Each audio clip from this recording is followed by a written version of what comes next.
Welcome back to the Self-Esteem and Confidence Mindset podcast with me, Johnny Pardo. Today, I have a guest on the episode with me, Simon Parsons, where we will be discussing self-confidence and a growth mindset. So welcome, Simon. What is up, Johnny? I am so excited to be here. It's been such a pleasure getting to know you, and I am so grateful that you've invited me here to hopefully blow some minds with your crowd. I know you've got a really good audience, and I am so grateful to be on here, but also grateful that your listeners take the time out of their day and invest in themselves and learn things that you provide through your podcast and level up their own world. Yeah, totally. And thank you for saying that. And yeah, we're always grateful that you're taking the time out of your day to listen to some growth-minded information that's going to help improve your life. So great points there, Simon. So I'll just do a quick introduction to Simon, and then he can go into his story a little bit more. So Simon is a mindset coach, a podcast host, LinkedIn strategist, amongst many other roles. So we met in a coaching community where Simon's very driven attitude and guidance caught my attention, and he's helped me out with a lot of things as well. And I knew I had to have him come on the podcast and give such value. So Simon, tell us a little bit more about yourself and what got you to where you are today. Thank you so much. I am a serial entrepreneur. I've had my wins, I've had my losses, got my ass kicked several times, but I've learned from it and I've come back. And each time I feel like I come back stronger. And a lot of this has to do with personal development. I know that you and I have a common bond around Tony Robbins, who is very influential in my earlier years, probably like 25 years ago. I started listening to Tony Robbins. But how this all got started, Johnny, was I used to be a Brazilian jiu-jitsu instructor in the early days when it made its way up to the US. Up in the US, we've got the Ultimate Fighting Championship, which is now a very big event, very big business. But before that, when it first started out, like Brazilian Jiu-Jitsu was first coming onto the scene. And I was an instructor. I was pretty young too. I was maybe like 19 years old, but I had picked it up early on and it was growing like crazy. And I was teaching some beginners in jiu-jitsu. And there was this heavy set dude that was in my class, and he just had a really hard time picking up the concepts. So I started doing some private lessons with him. I didn't charge him for those. I just, I wanted him to have success. So I set aside some time and I was really helping him out. And then one day he said to me, Simon, thank you so much for spending this extra time helping me out. Is there anything that I can do for you? And I was like, well, I don't even know what you do, and I don't know how you'd help me out. Turns out this guy was an absolute real estate mogul worth millions of dollars. And, he was like trying to help me out. I'm 19 years old. He starts giving me books and audio cassettes and all this stuff around real estate. But there was one gem, my friend, that he gave me. It was a book called Psycho-Cybernetics, and it was written by he's a plastic surgeon, and he was around back in the 50s, and he noticed that he would be doing these minor surgeries on people. And this is so relevant to your podcast because you're talking about self-esteem, self-image, confidence. But he realized that by doing a minor surgery on somebody's face, fixing their nose or their lip just a little bit, it would give them a massive boost of confidence. And he was, when these patients would come in, he wouldn't see anything, there was anything wrong with them, but they saw that in themselves. And so when he was able to do a minor operation on them, they came back and they had a whole new personality. Their confidence was lifted. They acted like a different person. And he realized that it has less to do with the scalpel as it does with that self-image. So he transitioned into becoming more of a psychologist, and he wrote that book, Psycho-Cybernetics, and taught people the framework of how to see themselves differently. And so I love bringing that up because I think it's so relevant to the topic of this podcast and to your listeners, but it's all about self-image. And that kind of planted the seed in me. And I worked at the Salt Lake Country Club when I was younger with some very wealthy people. I came up from humble upbringing, and I remember thinking when I walked to school, I'm going to live an average life. And I was just like, I was not inspired. I didn't feel like I was going to have anything great come into my life. And then, I got a job as a busboy scraping dishes, but I was around some very wealthy people, and I saw that this is possible for anybody. And so that kind of sparked this interest in both personal development and entrepreneurship. And it stuck with me. Just being around those people early on really helped me learn a lot. But I also had a cognitive dissonance between, the average Simon that was my self-image and the possible potential entrepreneur Simon. And those being at war caused me to rise and fall several times. And it wasn't until recently that I truly understood that, but it has a lot to do with self-image. And I'm so excited for the work that you do in helping other people raise their level of self-esteem and confidence. And so you're doing some good stuff here, my friend. No, I appreciate you saying that, Simon, and bringing up psycho-cybernetics as the book is so interesting because someone recommended I read that yesterday, and I have read it, but many years ago. So, it's one of those signs, I think, to get the book out, which will be on the bookshelf somewhere. So, yeah, it's a good message in terms of that actually we have the ability to change that confidence sometimes within ourselves, but sometimes people we actually often seek it from external things, and actually making that minor adjustment like they've done, they've actually changed it. So you mentioned also about being around wealthy people and kind of seeing what they're doing, some habits, some of the kind of their behaviors. Did you find as you've grown that the concept of role modeling is something you've used quite a lot to kind of Absolutely. Yeah. Our mutual mentor, Tony Robbins, he loves to call it modeling. And I use that all the time. I see somebody who's doing what I want to do on a very high level, and I don't place judgment on it. I don't think, oh, he got lucky or it's because of this. That's where I really like to use a growth mindset. So my question is like, how did they do that? What do they know that I don't know? If they were in my shoes, what would they be doing differently? How can I get to know that person? And so just by asking those questions instead of placing judgment on these people, I end up in really close proximity with the exact people that I want to be my role models. And I get a lot of time with certain individuals that have really been super inspiring for me.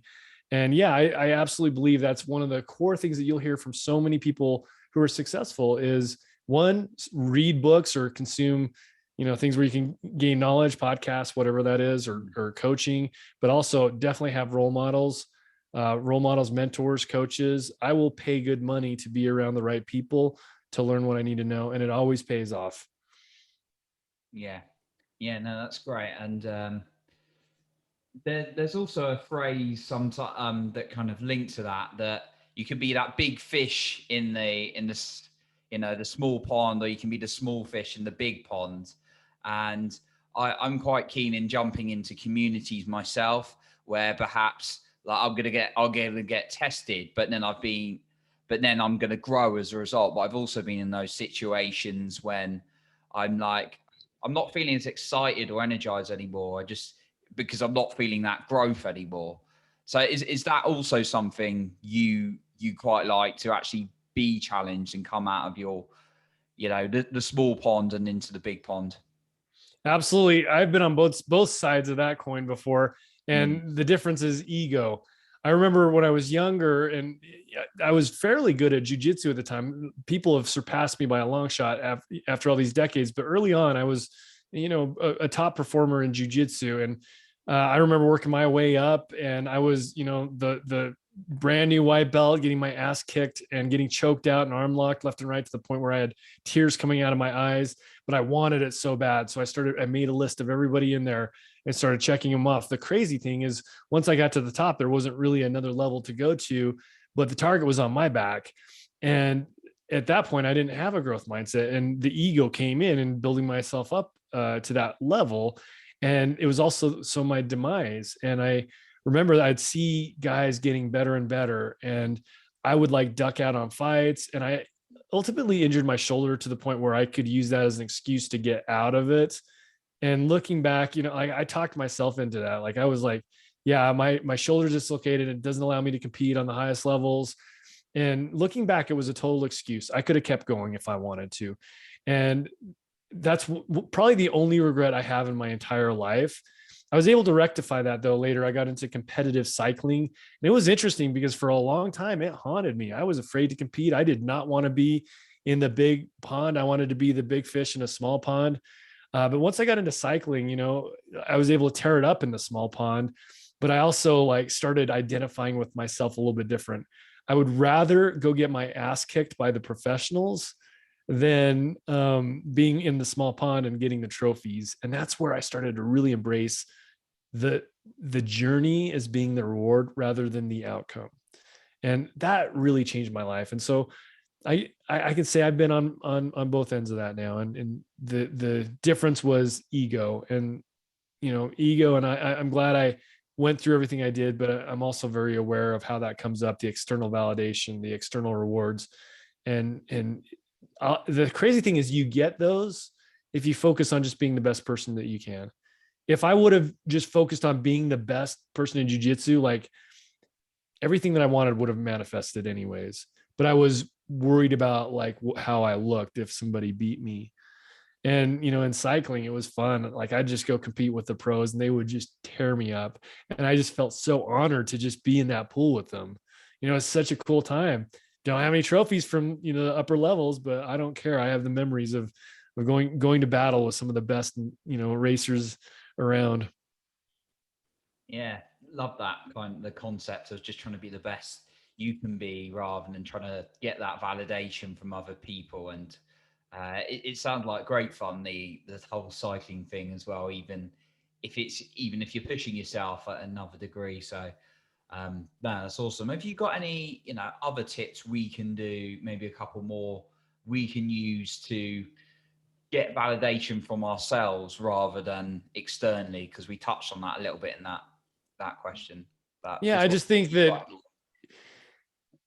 we tend by nature to shy away from things that are hard. Our brain, is always looking for the shortest possible path, but there's so much value in that journey, in the struggle. And it doesn't even need to be a struggle. A lot of times, like the things that we call struggle, or we label things as being hard because there's a resistance to doing it. But I love the concept of leaning in, to embracing the suck. And for me, I think that's the best way to get away from it, but also be aware of the ego. I think when I was in it, I just wasn't really aware of that, of the dangers of that. But I love that you brought up the term growth mindset, which comes from Carol Dweck's book. She's a Stanford psychologist. She wrote a book called Mindset, and she coined that term. She had two terms. She had growth mindset and fixed mindset. And she really does talk a lot about in that book about, in regards to athletics, and how kids, when they're younger and they get hooked on like the validation, the external rewards, it makes them complacent later in life because they get addicted to the thrill of victory and not the process. And then the ego comes in and they're so afraid to put it on the line because they don't want to look bad. And I would say for any of your guests, like when you spot that fear out, like lean into it. It means that you need to go in that place, like wherever you feel like the fear, wherever you feel like the insecurity. And it was so interesting, Johnny, because I happened to find this journal. I don't do a lot of journaling, and my little girl, my baby girl, pulled this out. I didn't even know I wrote this down, but she pulled out a journal where I had scribbled something in it and pulled that out right in front of me. And I read it. And this was from October, before I launched my latest course that you were a part of. And I actually wrote this down in there. I'm feeling the self-doubt, the insecurity, and really wanting to give up because I feel like I don't want to keep working this hard. I want to be with my family, but part of me just trusts the universe. And I wrote, feel this, observe it. So the feeling was the self-doubt, and the leaning in was taking action. And the funny thing is when I do that, when I recognize that I don't want to do something, I know this is probably the best thing that I could do. And I leaned into it and I launched this course. It was a very successful Yeah. ongoing course. It's bringing in, really good revenue and teaching me so much, and unlock so many great relationships. It's unlocked this conversation that I'm here with you. But if I would have just listened to that voice and shrunk down into that insecurity, we wouldn't be on this call, and I would have missed out on all the greatness that was to come. And that's just one example of, like, when you feel that, it means that you're not free in an area. And really cultivating the habit of, like, recognizing when you're not free in an area. Maybe it's posting on social media. We're talking about confidence.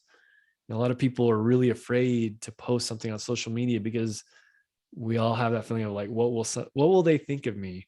And that's what I'm talking about. That's the part where you're still in bondage, and the post doesn't matter. The recognition doesn't matter. What matters is that you do it because that part of your ego is telling you not to. And there's so much good that comes from it. Yeah, and thanks for sharing the example of how you felt before doing your program. I think people can sometimes see, and I was actually on a live with someone else in our community the other day, and we were talking about imposter syndrome actually, and self-doubt a little bit when people even at all levels can experience it. And I think there's examples of, like, Jennifer Lopez winning awards for being for her, like, songs and everything like that, and then suddenly she feels like an imposter. There's Jodie Foster, I think. There's a story when she won, like, an Oscar, and she felt like and then you had Dean. That was a bit of rhyming going on there without even intending it, wasn't it? And then Dean Graziosi, who's obviously huge in the marketing world, I remember he did an event and he was like, I'm feeling the self-doubt today. I'm feeling like, am I worthy of doing this? But actually, like, we're all human beings at the end of the day, aren't we? We can all feel these things. So your guidance there on actually just leaning it into it a little bit and understanding that is a really, really good point. And I always like to emphasize that, people sometimes perceive confident people as having no fears, which is a complete lie and misconception. We all have fears. We're human beings. So I'm just glad you brought that up as well in terms of. Yeah, I think that courage isn't the absence of fear. It's acting in spite of fear. Yeah. You say the same about confidence. And there's so much that can be unlocked from that. Like, when you really allow yourself to just feel it and also step outside of it, ask yourself, where's that fear coming from? If you can, like, detach from yourself for a minute and almost, like, have that voice be a separate version of you and listen to what they're saying. And I just, be thankful for that. Be thankful for that voice, trying to keep you safe, but then saying, hey, I'm doing okay. And just leaning into that. There's the other thing about imposter syndrome too that is really interesting, and how I reframe this is, it means you're on a path of growth.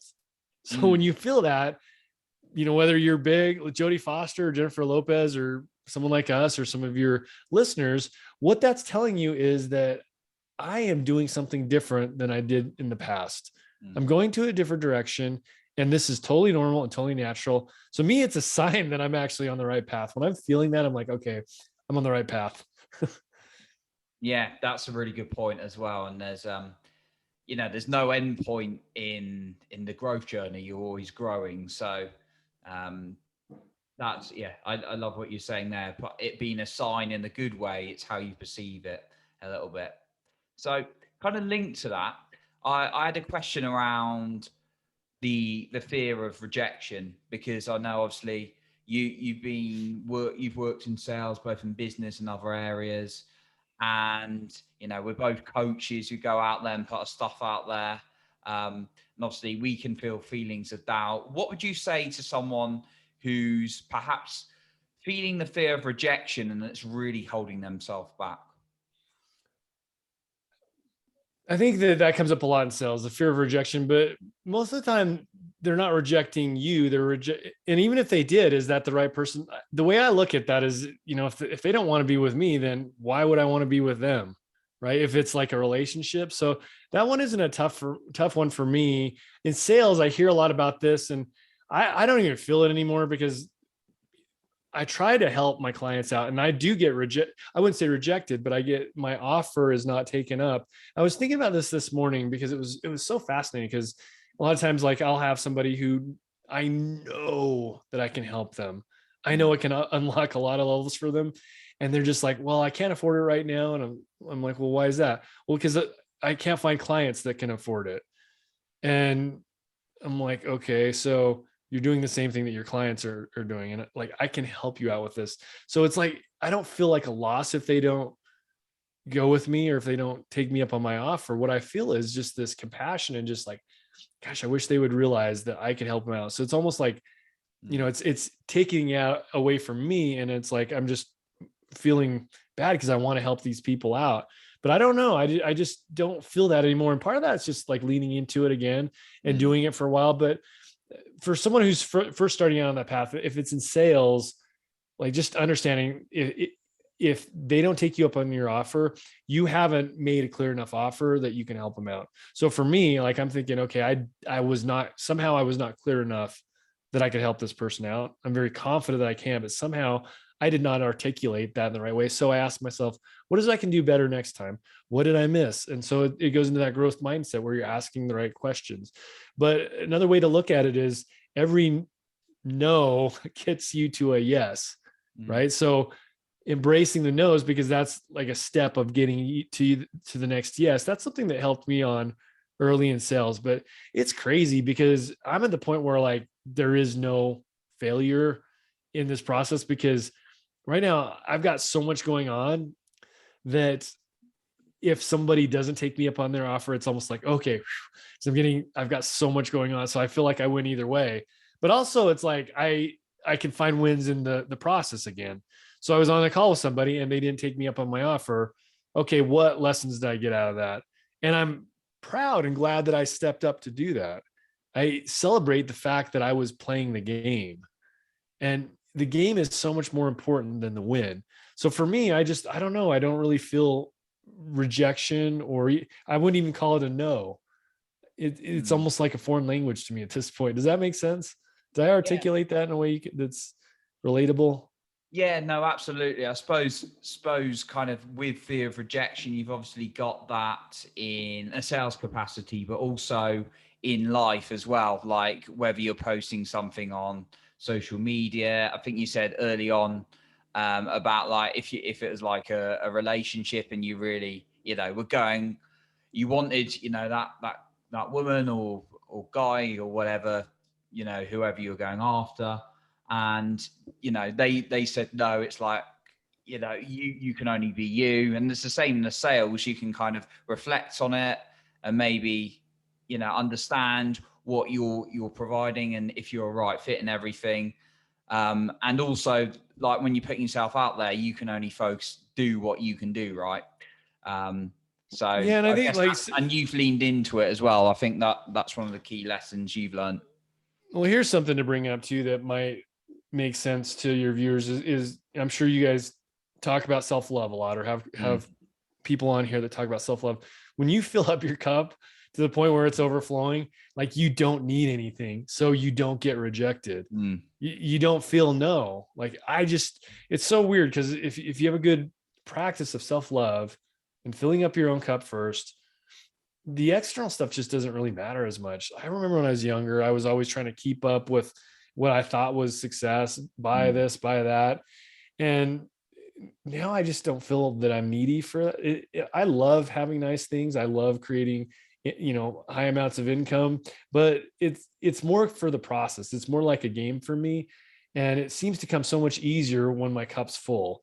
But I just don't get offended if somebody says no. I don't feel like it's rejection because my cup's already full. And so I think that that's a definite go-to for anyone, whether it's relationships or sales. Make sure you're giving yourself the proper attention that you need. Because a lot of times the disappointment is because we feel like there's something wrong with us, or there's something lacking, and we're not good enough. But when you fill your own cup up, there's no hole, there's no emptiness there. I really like what you say about like filling your own cup, and then actually that's quite a good visual we can picture as well. So you don't need anyone else to feel It doesn't any mean you void won't get it. Like, yourself. I have very loving family. Yeah. I like having nice things, but I'm not dependent on them, and they don't make me who I am. Mm. Because your cup, yeah, the visual is the cup is, you're pouring self-love into your own cup, and then it pours over, Mm. and you have plenty to give to other people. So if I'm on a sales call, it's just like, I'm going to add as much value as I possibly can. I'm going to make sure this person goes away with 10 things that they can take with them and implement. If they want more, I have plenty more to give them, and I'm going to charge them for it. But for now, it's like, here's what I got to give you. And what happens is that usually builds trust. And so they do come, that does come, whether it's love or clients, when you give without that neediness or that expectation, it actually facilitates so much more to come back to you. Yeah, that's good. Yeah, it's a good point. So just last couple of questions or so, but I wanted to talk to you about the growth mindset. And what would you say to someone who perhaps wants to work on themselves, but they claim they don't have time? That's the problem. They just said they don't have time. They just declared, that's an affirmation. I love that question, Johnny, because the two that I hear the most that come in the way of personal development, I don't have enough time and I don't have enough money. And there's a third one, now is not the right time. It's in the analogy I like to use is, okay, so in investing, people who are successful with investing, they'll take money out before they get their paycheck. They'll get it automatically withdrawn and put it into an investment. And then whatever's left over, they'll pay the bills. But the people who say, well, if I have any money left over at the end, then I'll take that money and invest. And those are the people that never have enough money to invest. It's the same with time and with love. So if you're like, I don't have enough time or I don't have enough money, okay, first of all, you just declare, like, there's no action behind it. If you say I don't have enough, then you've just told yourself a story. The crazy thing is, I'm not sure if I'm supposed to swear on here or not, so I'll just hold that one back. But the crazy thing is, I get so passionate around this, is no one cares. That's the only person you're lying to is yourself. If someone tells me they don't have enough time, okay, I'm not buying your BS, but like, hopefully you are, because you do. And the other part about that is you create. I'm very interested in expansive thinking, resourcefulness. So if I want something, I will find the means to make it happen. That's where growth mindset comes in, is the question of like, well, how can I make this happen? When, the difference is one's a question that empowers you and gives you the resources to create whatever time you need. And that's a hard one to buy, because I read the average person in America, at least, watches Netflix 1.6 hours per day. How can you not have enough time to read or listen for 15 to 20 to that's why I celebrated your listeners, because they're willing to do that. So that's a tough, I get really passionate about that, because I believe you can create time. I believe you can create money with the right question. But if you make a statement and say, I don't have enough time and I don't have enough money, okay, well, you win. You just decided that. So there's no action that goes past that. It's dead in the water. The power of the questions again, and the way you look at it. My next question was actually about investing in yourself, but you've covered that one already. So you're way ahead of me there. And I love that you use that word, investing, because a lot of people call it spending. Oh, I can't spend money. Oh, yeah, if you say so. That's spending money means that it's gone. It's exhausted. It doesn't come back. The investment pays a return. So like that, you should look at it like, how soon will it be till I recoup my money and then I have an infinite return on it? Yeah, always true. You you invest into yourself. You don't spend. You can spend on things which won't do anything for you, but it's a case of being resourceful. When we don't have that money, we can find a way. I mean, I've personally taken loans out just to get into like high level things before. So if you're resourceful and you're willing to ask those questions, it can certainly happen. So I'm glad you used the word investment, as I thought you might, as a mindset man as well, Simon. So awesome. So Simon, is there any other kind of final points you'd like to share today with us? Yes, this is one thing that I've been chewing on, and we'll end it after this. But I would say results. It's a very easy formula. You Mm, can create whatever life you want, but there's three components. It's a formula. Okay, it's knowledge. The knowledge is out there. You can find a way to get it. mm, That's not good enough, though. You need to take action too. A lot of people collect knowledge. They buy a course. I mean, some people don't do anything and they stay exactly where they are. The next level of that is you gain the knowledge, but then there's people who collect knowledge and do not implement. Now, knowledge plus action minus the overthink. The overthink's the killer because people don't realize how much energy your brain takes up. Like when you're in a heated conversation or when something's weighing you down or when you're asking yourself, I mean, we're talking about confidence here. Like if you're questioning, is this going to work out or not? All that back and forth inside your head, it's extremely draining to that battery. Your mind consumes 30% of the energy in your body. And so when you spend that time overthinking, it's making you go the wrong way because it's taking time away from you that could be used to create the life that you want and the energy that it takes to make that happen, to take action and the bandwidth to gain the knowledge. And what's crazy is if you can get rid of the overthink and just trust the process, gain the knowledge, take action, don't overthink it, the results will come so much faster than you could possibly imagine. mm. And then you've got a process. You've got a process for going around and round and getting more and more results. Yeah, you can make so much happen if you just follow that formula. I love that formula. Great share. Thank you for ending this great conversation with that demonstration as well, because I know a lot of us struggle with overthinking, particularly in this age we're in, with distractions left, right, and center to try and grab our attention constantly. So very true. And knowledge, yeah, like Mr. Robbins says, well, I think he got it from Jim Rohn, but knowledge is not power, it's only potential power. Potential power. Yes. Love that one. Yeah. But no, it's I think Think and Grow Rich was originally where I found the source of that from. It's a good quote and it's very true. Yeah. Awesome. So Simon, such value, and I've I've been making plenty of notes as well. It's great to have this conversation with you. Where can people find more of your work? And obviously, you've got your own podcast as well.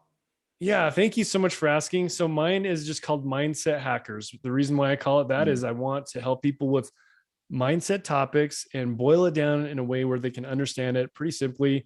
We've talked about some of those here today, and I think it would complement very well with the topic of your podcast of confidence and self-esteem. So Mindset Hackers on any podcast platform. And then we're also producing YouTube videos now. We have some guided affirmations, visualizations, guided meditations. So we're implementing that. So I'm a big fan of getting your subconscious to do the heavy lifting and reprogramming your mind to support you and to help you. Yeah, no, that's great.